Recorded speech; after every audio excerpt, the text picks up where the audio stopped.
Hi, hello, folks. I think I'm going right now. I am in my new other side of the room, studio, living room, where I am seated and I look fatter and more orange than I would have liked to look. But such is the problems of modern technology. Um, this is the casual hangout. I am tired. I have a um, teeny tiny little complaint on my Facebook fan page. I was pissing and moaning, should I do this tonight? And I said, I'm very tired. And somebody who's a good fan, Roger, posted on there, I didn't even think any Amish were lazy. I never worked so fucking hard in my life for basically free. Um, but that's why I'm hanging out, just chilling. I'm glad I make it look easy, but for crying out loud, um, this stuff hurts my brain. I did two live streams New Year's Eve, and I did a Zoom show last night. And it takes a pounding on my voice and my brain.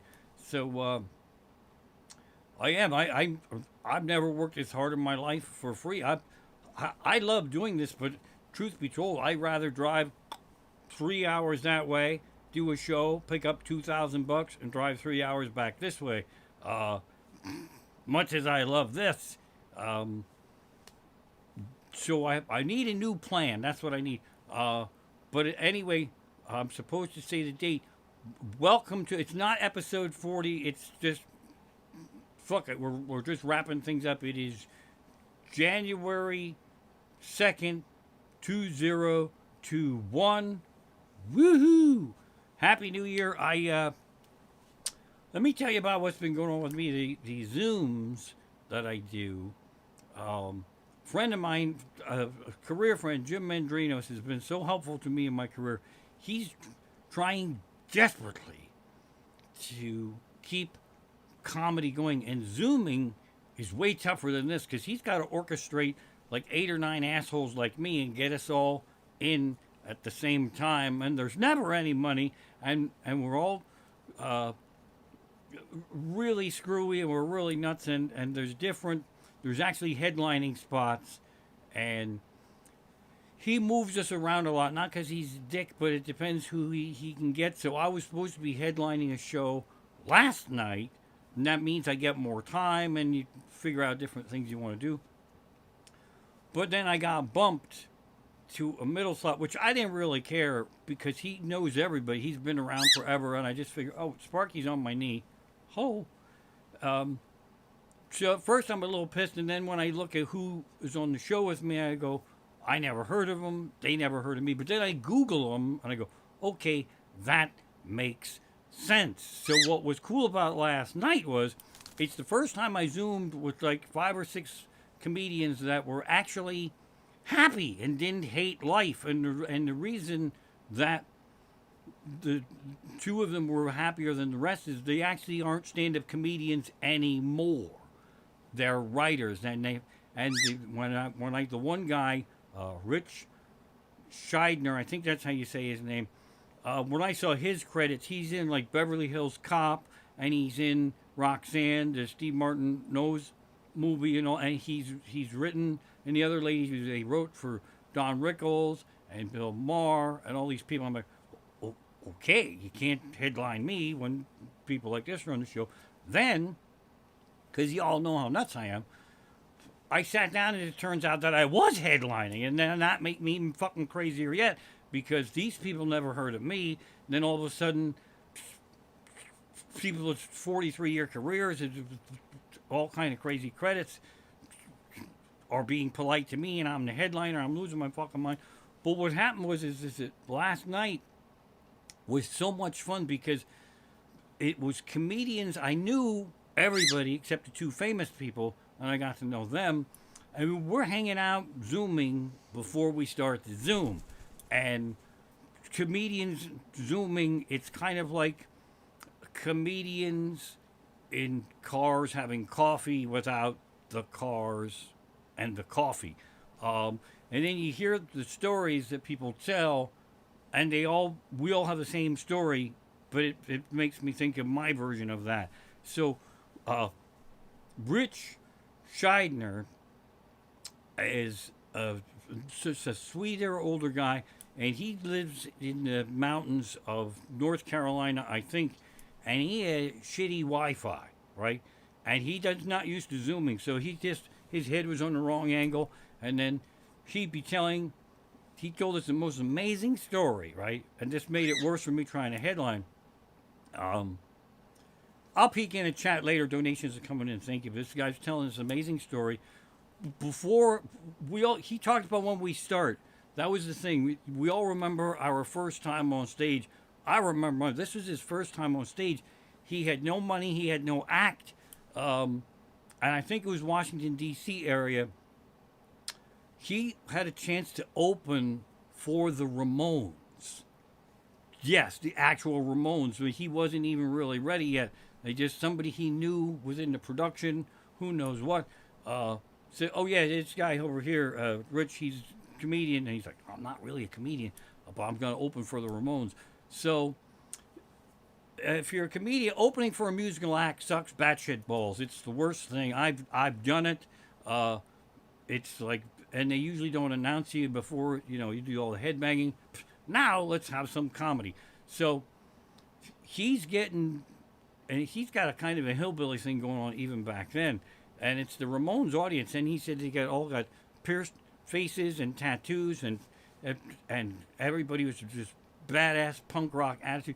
He was hell-bent on doing his 15 minutes so he'd get his $50, and he didn't give a shit if it sucked batshit balls or not. So 5 minutes in, they're like booing him, and they're throwing fucking beer bottles at him and shit, and then he bailed. And as he was leaving the stage, one of the Ramones said, that was awesome.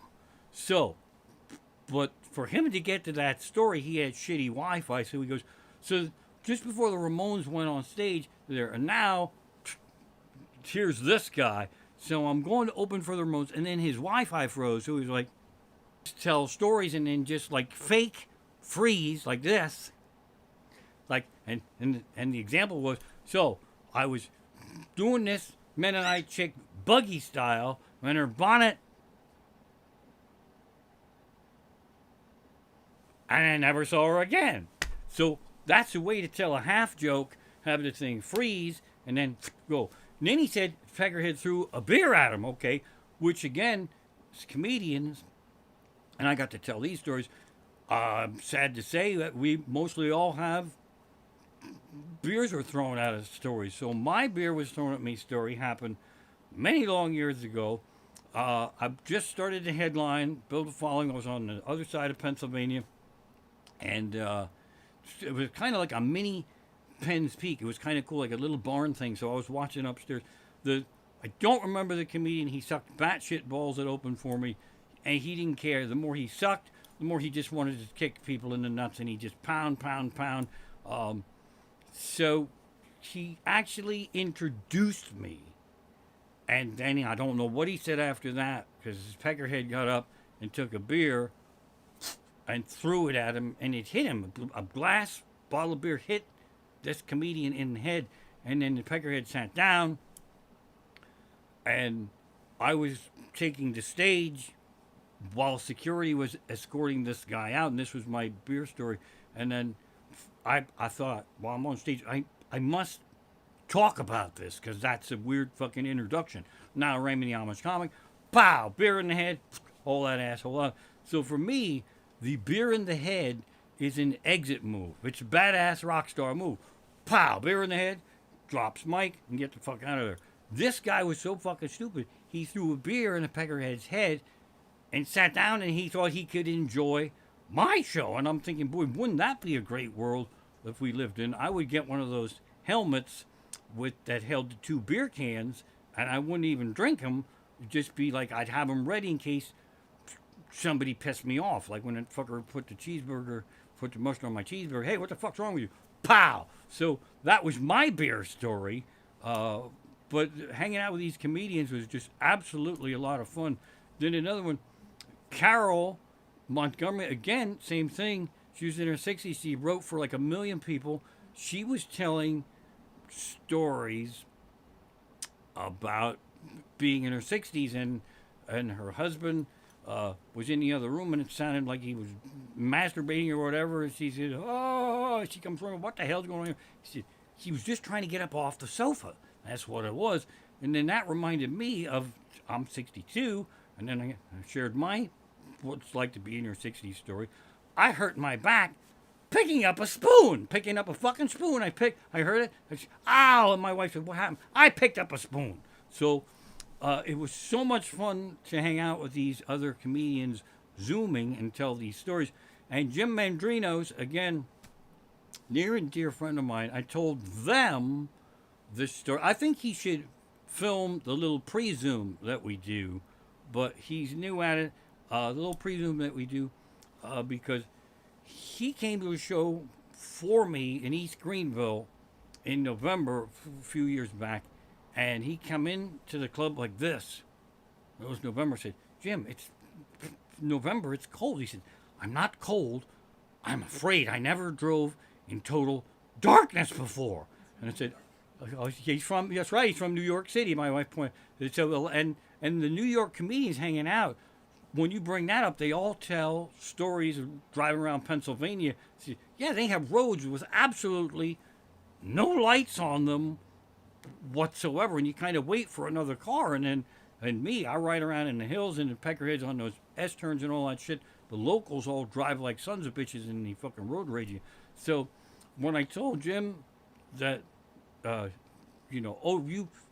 you're scared, you must have came in past the trailer park anyway. I went past the trailer park and I didn't even see it, son of a bitch. So I wanted to go actually down there and take a picture of the trailer park and zoom it back to him, but I didn't do it. So that's the fun that we've been having last night. And again, you're supposed to hang out there for the whole show. So it's a whole commitment. It's the time you do and all this and that stuff. So that was fun. And another guy who has been working with Jim on this, he looks like Santa Claus. And man, he was telling some funny stories. Sounds like I'm telling other people's material, but I'm not. I'm just sharing some stories with you. He was pissing and moaning because he has a birthday on actual New Year's Day. And he said, that really sucks because, like, all the fun, everybody was partying last night. Nobody wants to fucking party actual New Year's Day. So it was fun hanging out with him, talking to all these people. Then there was another comedian on the show, Tom, and I worked with Tom Nemec, I think his name is,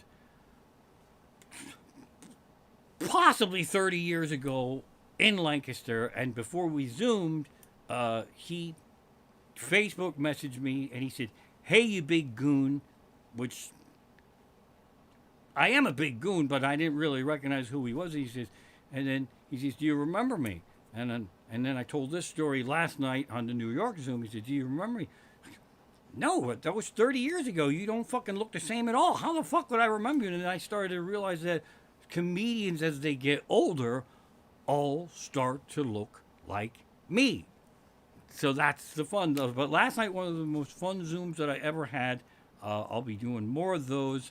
But again, when these people tell the stories, then you have all these kind of flashbacks. And I am using cheater notes. They all use cheater notes. Some had Post-its that you could see them right on the computer screen. So I'm at least advanced enough to hide most of my Post-it notes. I said I'll be active in the chat. It seems like that's a lie, but I've got some stories here to tell. I don't want to get off my game here with telling up stories. Let's see here.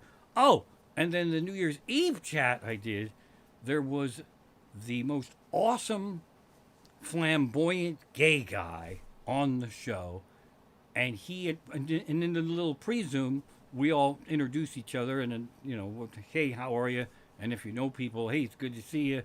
So in 2 minutes Zoom pre-meet the comedians, he announced that he was gay like 19 times, and it was really funny. He was like, "Oh my God, I'm so happy. I'm the gay guy on the show. I'm the gay guy on the show." So when my show was over, he was next. I wasn't headlining that show, and he went right when I finished. I actually did the McDonald's cursing bit and then it was him, and he went, "Oh my God, I was gonna take a trip to Lancaster, but I'm too afraid to go now. I don't think I'm going. Are all Amish like that? I thought they were real passive and gentle. I love all your anger. It's beautiful." So that was really actually fun.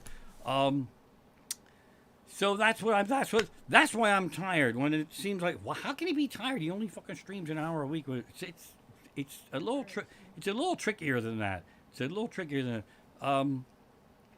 The other thing that was funny was when all these other comedians, older comedians, all of them were telling stories about their grown-up children who refused to let them come visit because of the pandemic.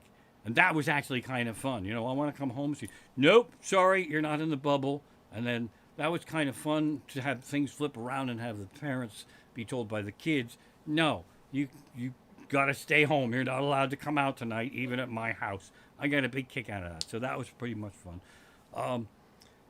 So you got checking, peeking over here for notes. I got the beer story. I got the New Year's Eve. Oh. It's likely this show will go over an hour because, again, talking with all these comedian stories, I started thinking of stuff. My first New Year's Eve show I ever did, I was the MC, and one of the funniest comedians I'd ever worked with, I don't even know what happened, Spencer, a very skinny, small black man, and he was kind of a light-skinned black guy, and that's what his whole show was about. Absolutely hysterical, and he looked like you could just backhand him and he'd fly, but he was kind of like a little pissed off of an asshole on purpose in a fun way. And he did this really funny bit about, like, he said, I'm in a lot of movies, but I'm never in the credits. So you watch the end of the movie, they go, skinny, little, almost black guy at the hot dog stand. That was me. So he was headlining. I had already worked with him a couple times, and New Year's Eve, it was over in Allentown, and there was 200 people in a room that held 500, and they were all over the place. And he was having a heart attack. That sucks. We want people in a small area. And he was really upset because this is going to be the fucking worst night of my life, and I don't know what to do. I said, dude, I can fix it. And he looked at me like I was nuts, which I am, but he didn't know why, because I was emceeing him there. I can get all these 200 people that are in this room that holds 500 people, and I can get them into the front for your show.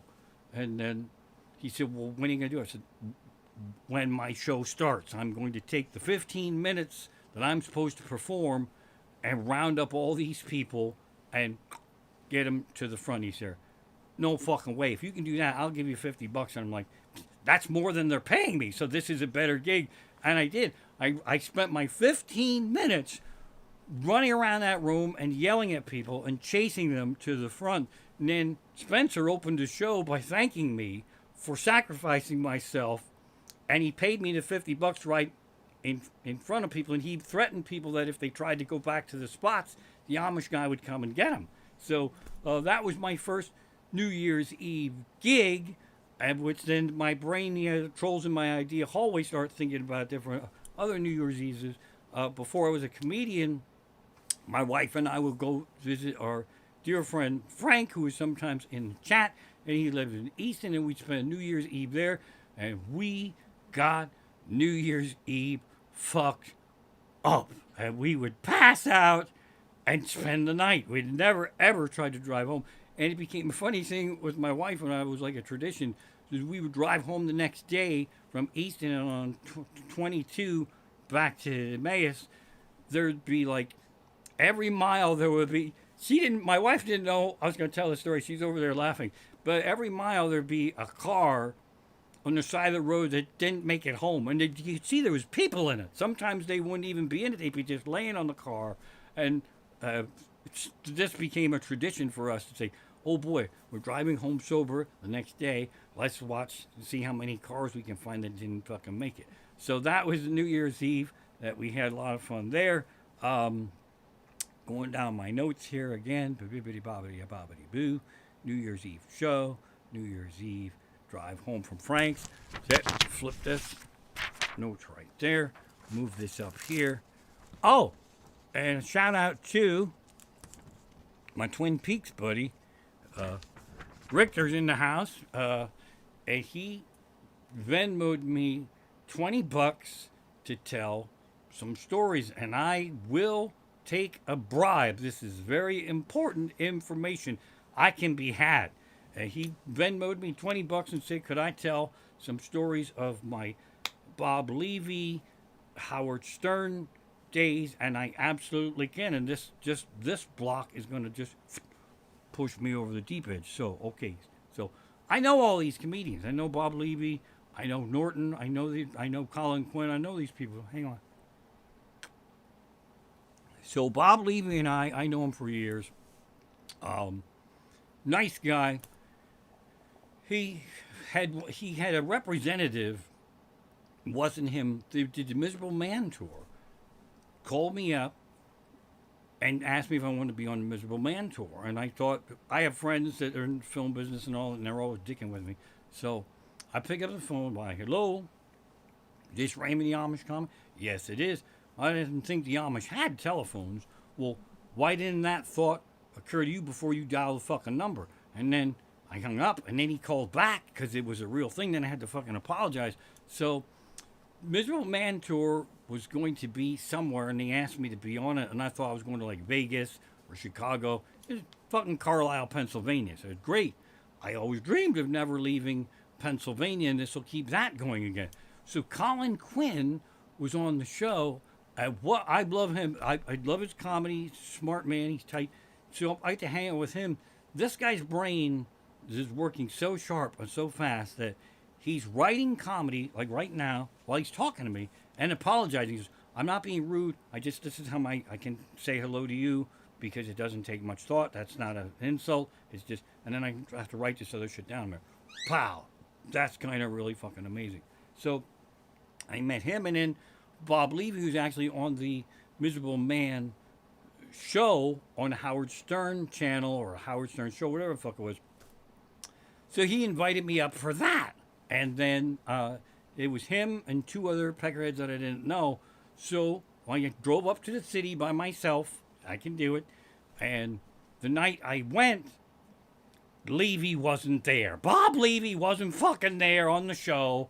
And I went in to these two assholes that didn't know who I was. And Levy phoned in to introduce us. And I'm like, thanks a lot. I really appreciate that. So that was kind of really badass there. And I know Jim Norton from way back before he hit it. I did a week at the beach. It was a shitty gig. Wildwood, New Jersey, the ocean 5,000 fucking miles away from the boardwalk. My wife and I went, and I think our daughter, Lizzie, was this teeny little. So we went there, and it was supposed to be a working vacation. We had a lot of fun. Jim Norton's room got taken over by flies, and they had to find him a fucking hotel room. There's no real punchline there, but so we had a lot of fun with him. And Jim Norton finally got me on the Opie and Anthony show after I begged him for like fucking 5 years. So they finally said, okay, we're out of guests. Let's have the Amish guy come up. So I would drive up to New York in the morning, Opie and Anthony, Jim Norton, and there's a contest going on in the studio with two assholes that put Ben Gay on their actual balls. And the last one standing was going to win like a PlayStation 2. And everybody underestimated these guys' ability to be able to withstand Ben Gay on their balls. So I was supposed to go on at 8. Now it's pushing almost fucking 10 o'clock. And it's still, this contest is still going on. But around by 9 o'clock, the rock band, In Excess, just showed up. Because when you're a rock band, that's what you can do. They were getting ready to launch a reality show to replace their singer, and they showed up, all of them, and their manager. And then They were pissed off because even though they weren't really invited, we're in excess in what's going on. So they were actually fucking mad because nobody was coming out to greet them. So I took it upon myself, much like New Year's Eve with Spencer, to chill them the fuck out because they were pissed and they were going to storm off. And I'm like, before you leave, let me explain the situation to you. There's two guys in there that put Ben Gay on their balls. I'm talking to NXS and telling this story. And they thought one of them would pass out fast and then the other one would win. But they underestimated how bad these guys could tolerate Ben Gay on their balls. So this kind of intrigued NXS. And they were like trying to peek through that little radio window to see what was going on. And it was really happening. So that means I wasn't a dick. So, of course, NXS shows up, and of course they get to go ahead of me. So I'm like, why the fuck did I help them? Now I'm still out in the hallway here. So then, finally, they decided to tell that story, and then they let me in while NXS was there. And the NXS guy goes and starts telling sheep banging jokes. And I turn to Anthony from the show, and I'm like, just my luck. Hey, Yo, starting his career, so that's a whole bunch of stories there. And let's see, I think... Richter, I think you got your $20 worth there. I hope you did. But also, I'm totally all over the place here. I got to get back into something else because Richter reminds me of Twin Peaks, and that reminds me of David Lynch because he likes Twin Peaks. So, our daughter, that's out in Pittsburgh, and she has grown-up kids, said... The kid said, I think I'm going to buy the movie Blue Velvet. It's a David Lynch film. And our daughter said, wait, before you buy it, let me ask your Nana, that's my wife, technically the kid's grandmother, if she has an extra copy of Blue Velvet. That is one fucking badass grandma over there. That is a fucking... What when you and we do, and that was a thing. And then my wife asked me, "Yeah, does he want regular DVD or Blu-ray special edition?" So we actually fucking have it. Pow, and that's headed out there. So that's the kind of grandparents we are. Do you have an extra copy of Eraserhead? Sure, that's what we got. So that's fun stuff there, and that's how my brain works. It just spins off all this different crazy shit here. So there you go. I really should be peeking in the chat, but I'm starting to settle into my zone here. My wife and I have so much fun. Like I say, my stories don't really make any sense. She falls asleep, usually earlier than I am. We read stories together, Kindle and all that, and then we listen, and then we read, and then she'll start to conk and drop the Kindle. And then when I notice this, sometimes she pops right back up.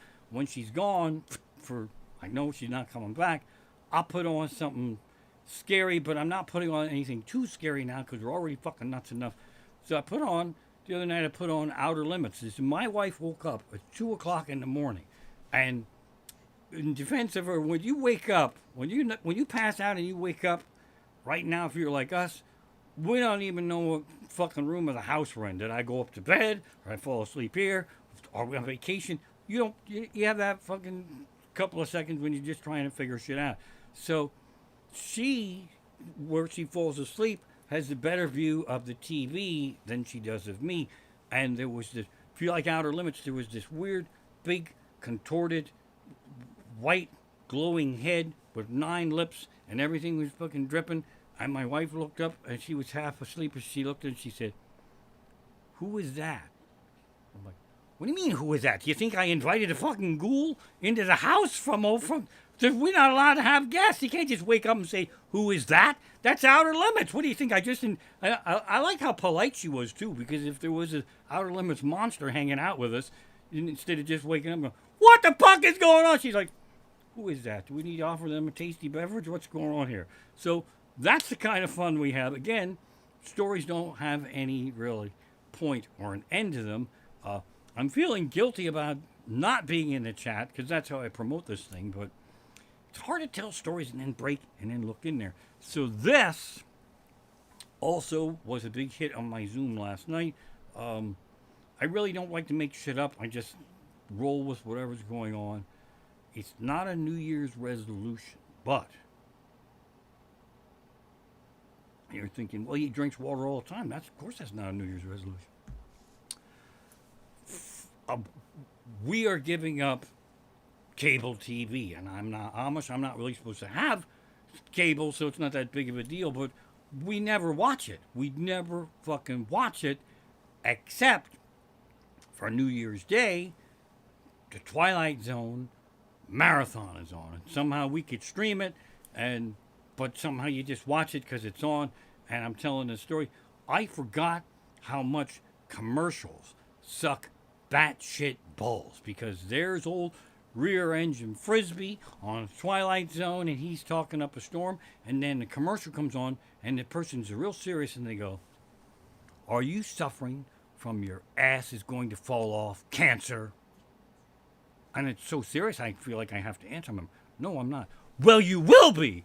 And that fucking just fucking sucks the life out of you. You know, what the fuck's wrong with that guy, for crying out loud? Then the next commercial comes on, and then there's a sad dog on it, and then you go, "This dog is gonna die, and it's gonna be your fault because you didn't send him $1. The fuck am I gonna get $1 from? I'm fucking zooming here from my living room, for crying out loud. So we are dumping cable TV, and we're actually also dumping Netflix, and I'll tell you for why. Because I'm still technically unemployed. The donations are very much appreciated.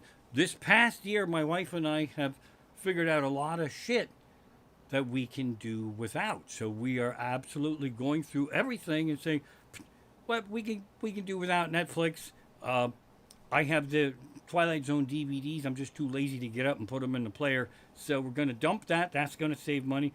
We are dumping our landline, and it's cheaper to get an extra cell phone for $3, and we're going to be dumping that.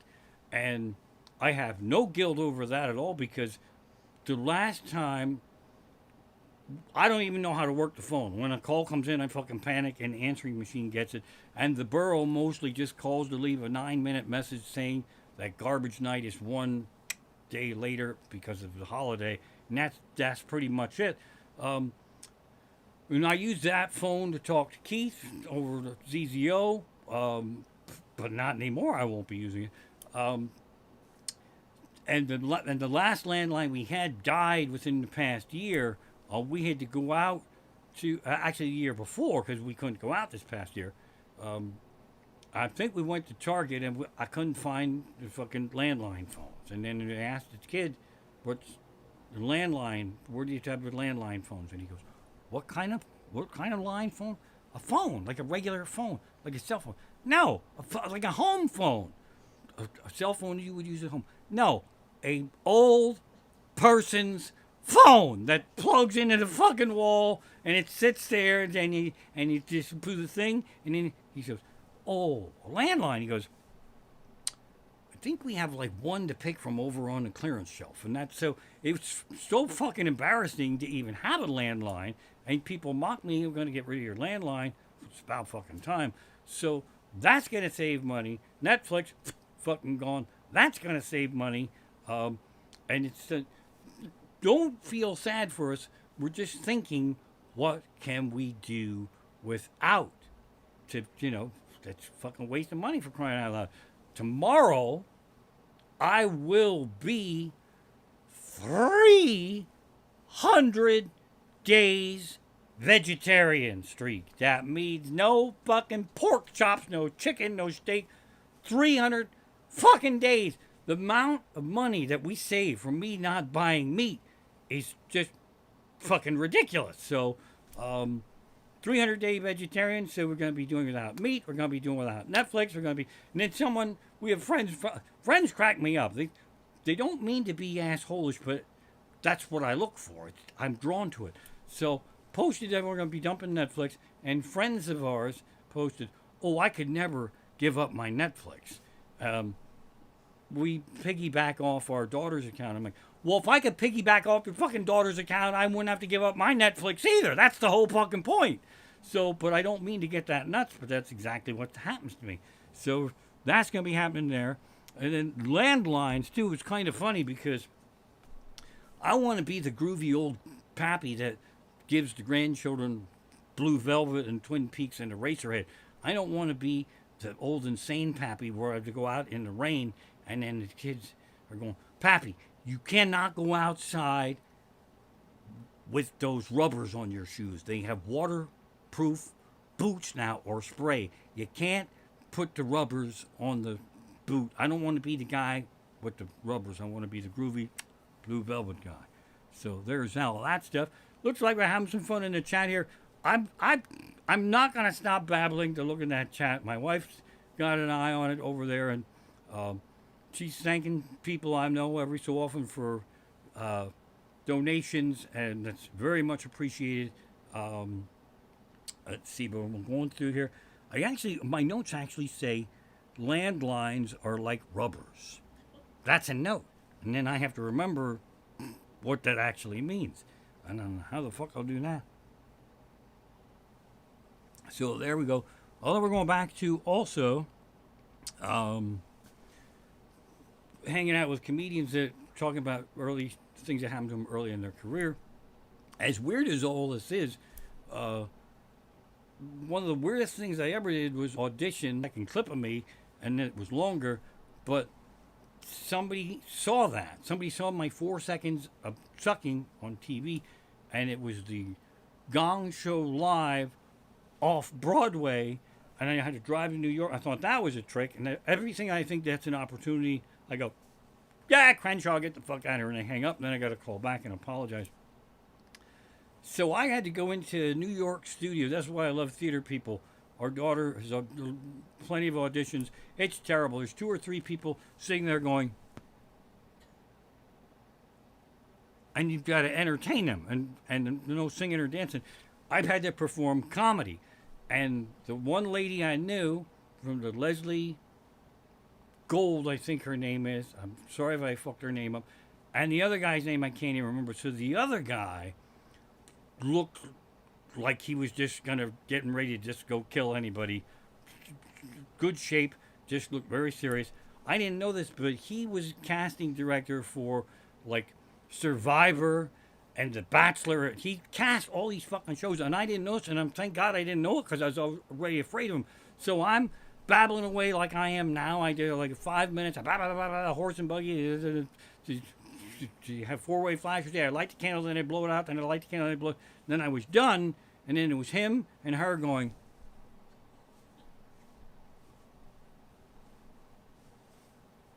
and then I spoke, and he goes, don't interrupt us when we're complimenting you. How the fuck did I know? They loved me, and they didn't laugh or anything. They fucking loved me, and this was their response.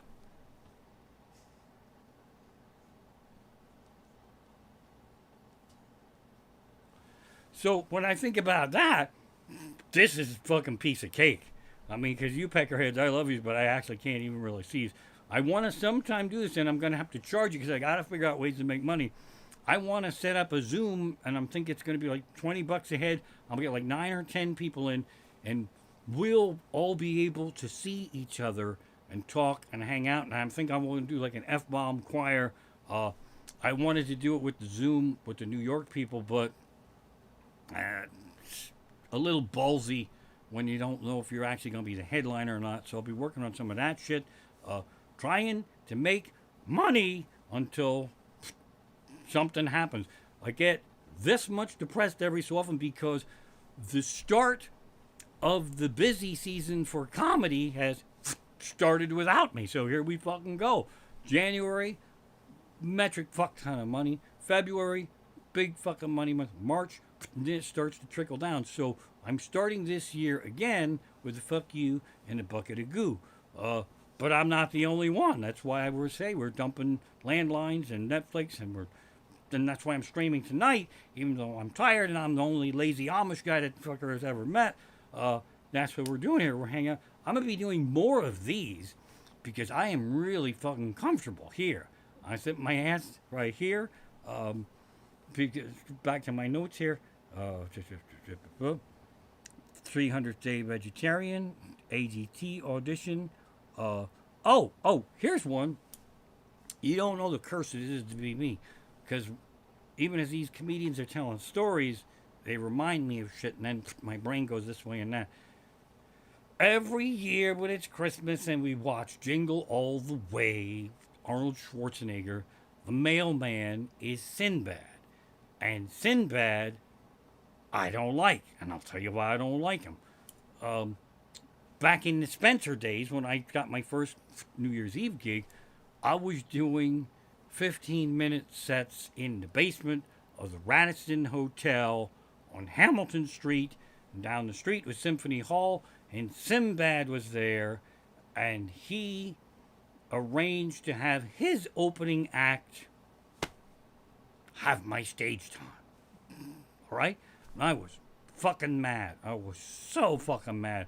And somehow they agreed to this, and I guess they do, but it wasn't even Sinbad. It was his opener. So I'm in the back of the room, and I'm fucking mad because stage time is precious.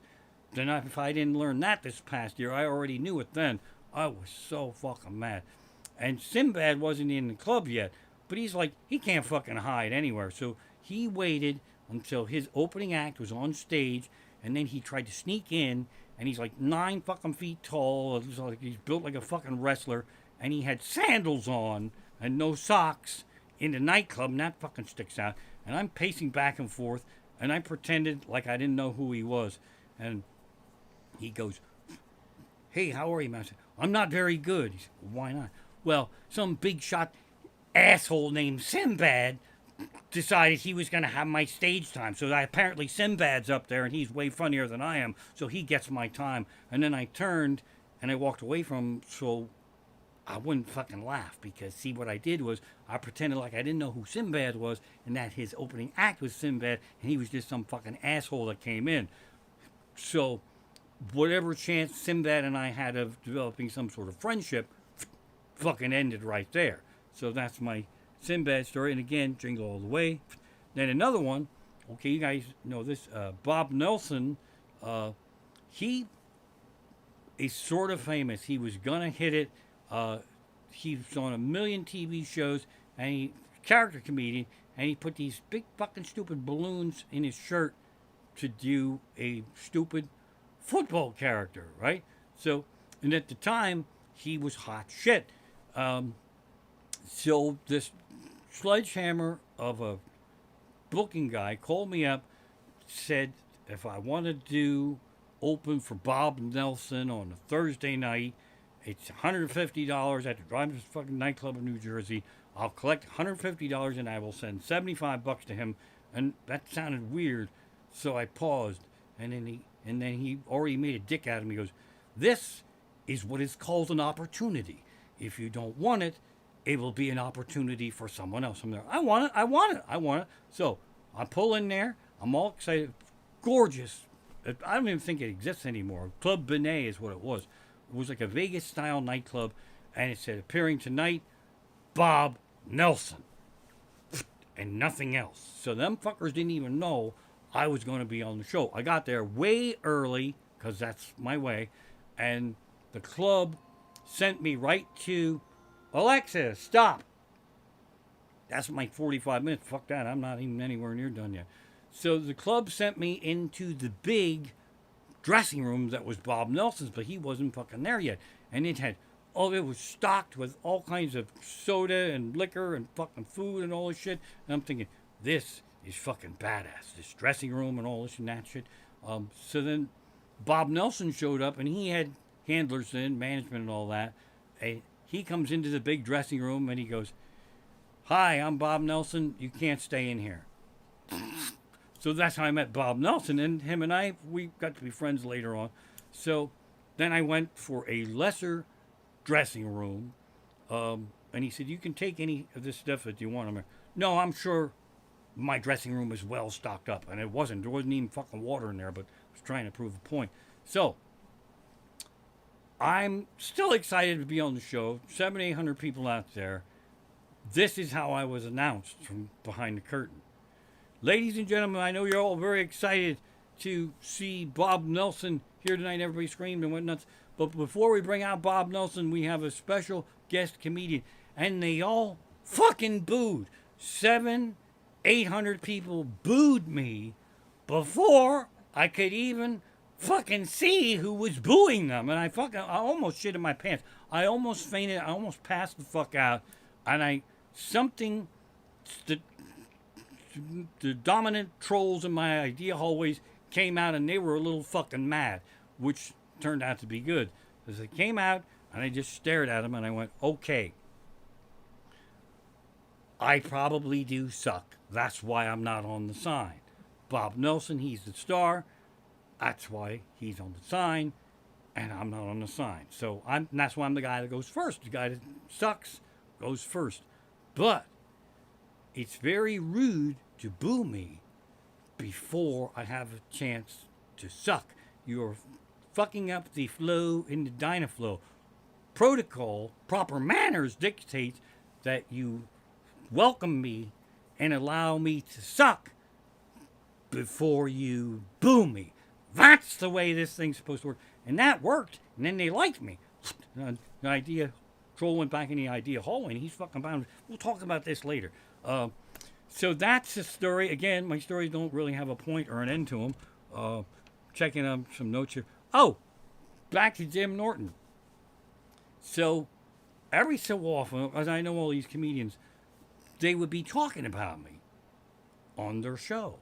And then my fans light up my social media and they're like, you got Norton's talking about you like right now. And everybody will be saying this. And then I tuned in. And so I used to have these Raymond the Amishcomic Moo Tour shirts. Now remind me of another story. And Norton was telling the story about how he went on tour with Dice and he was the me at Bob Nelson. Even though people love Norton, they went to see Dice. So he was doing everything he possibly could to be cool, to be try to get laid. And he actually said, friend of mine, Raymond the Amishcomic, gave me a t-shirt and I actually wore it on stage one night. So Norton wore my shirt on stage to try to get laid. So the point of that story is that we as comedians, we're all pretty damn pathetic. Donations still coming in. Thanks, folks. I really appreciate that. My wife ran off on me for the time being, so now if anything fun happens in the chat, I won't even know. Sparky's over on the sofa. She will have none of this weirdness here. But again, I got some notes over here. This is my casual chat hangout. Are there any questions in the house? Any questions in there? I'll peek in.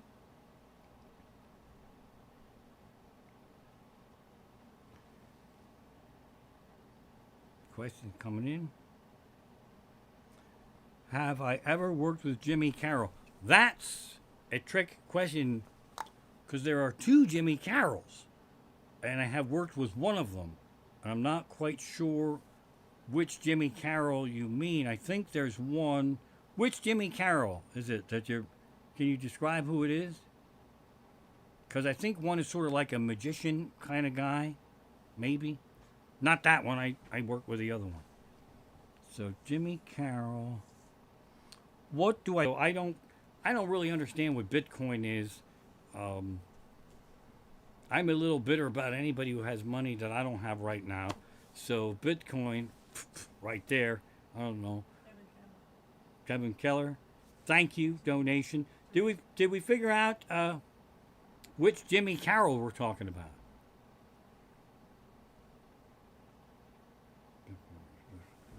What's my favorite Amish childhood memory? Leaving.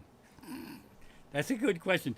Boy, that's a rough one. I don't know. Amish kids have a lot of fun because they're surrounded by animals and all kinds of stuff, and they get to run around without their shoes on and slop around in the mud. So it's kind of like a virtual fun kid playground until they realize that you should be doing actual labor. So. My wife chiming in here, sending a question of do I like large crowds or the smaller settings? Yes and yes. It's two different worlds. I've been before 2,000 people already. My first show at the Raja Theater, or the Santander Center, whatever you want to call it, the wave that washes over you when 2,000 people are laughing is a fucking drug like none other. It's just absolutely incredible. And when I finished that show, I got a simultaneous standing ovation.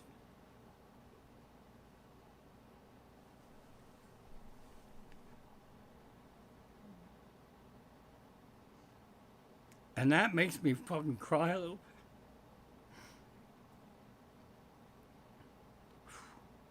Boy, that was a shitty question.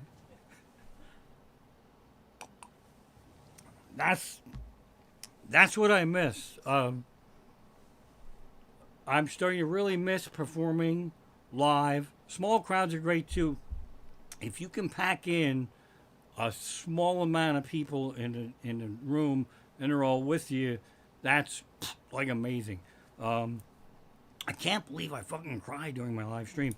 I'm going to have to figure out a way to make this show way fucking happier. Sparky, get over here. You are badly needed. But that's where I met George Carlin down there. A shot, yeah, give me a shot. That'll make me cry more yet. Sparky. So those were happy tears, but it's tough. And when I was zooming with the other comedians, that's the thing that chases us around. It's like the laughter. It's so great to see you folks in the chat here, but when you throw a bit out, especially for the first time, and you don't quite know if it's gonna work, and it does, it's fucking orgasmic. It is absolutely incredible. And a lot of times the audience laughs at stuff that I didn't know was funny, like maybe not at the punchline of the piece of material, but they'll laugh at something and I'll go, oh, I didn't realize that part of it was funny. So then we'll go that way. Let's see.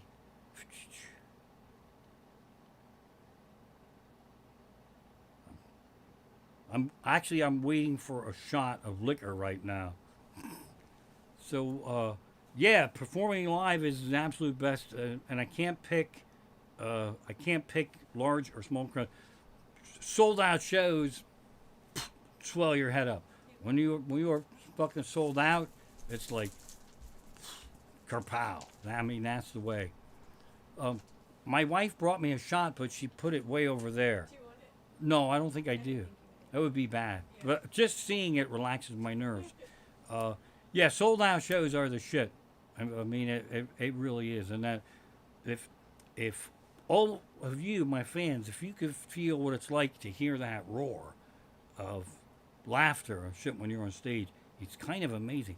Which is kind of a bizarre thing when you think about it for athletes, because they're fucking way crazier than I am. Because somebody gets in the batter's box and they pop one out of the park and they cheer, and that's gotta be fucking crazy. That's my version of standing ovation or whatever. Then he gets up the next time and he strikes out and they're fucking booing him and chucking the finger.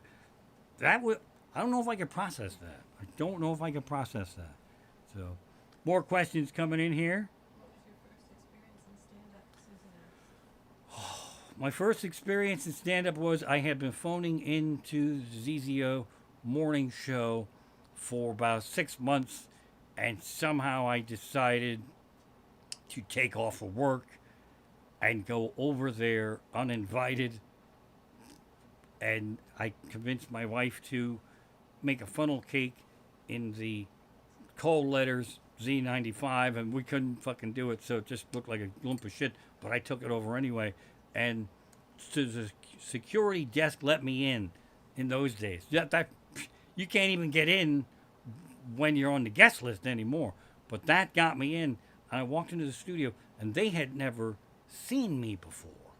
and I just walked in while they were live on the air, and they stared at me, and I'm like, they heard me, but they never saw me, and they just stared at me, and I'm like, don't you know me? And they went, Raymond. They just fucking knew right away. So then, and it actually wasn't the Bearman at the time. It was Keith and John.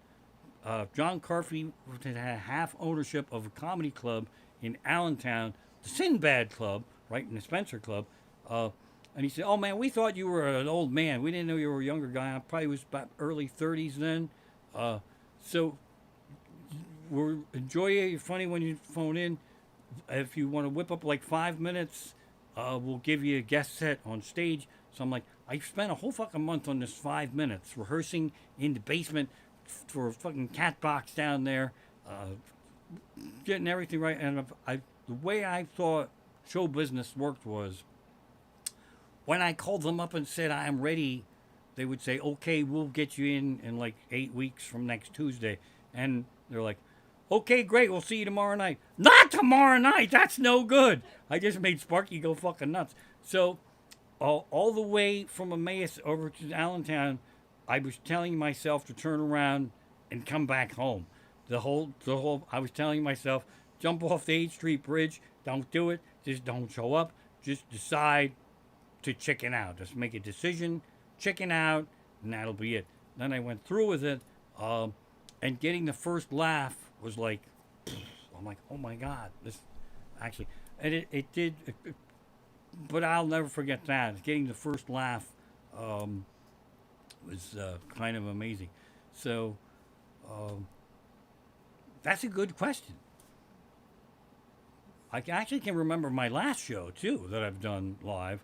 Well, Harrisburg, I was in Harrisburg in November, but when all this shit shut down back in March, I did a fire hall way the fuck out in the middle of nowhere, and places were just starting to shut down and tighten everything. And I really didn't fully understand what was happening to us then, and greedily I wanted the fucking show to happen, but my wife was like, make sure you don't let anybody around. So I went, I did the show, and I got the money. I think it was like $1,500. That was the last real money.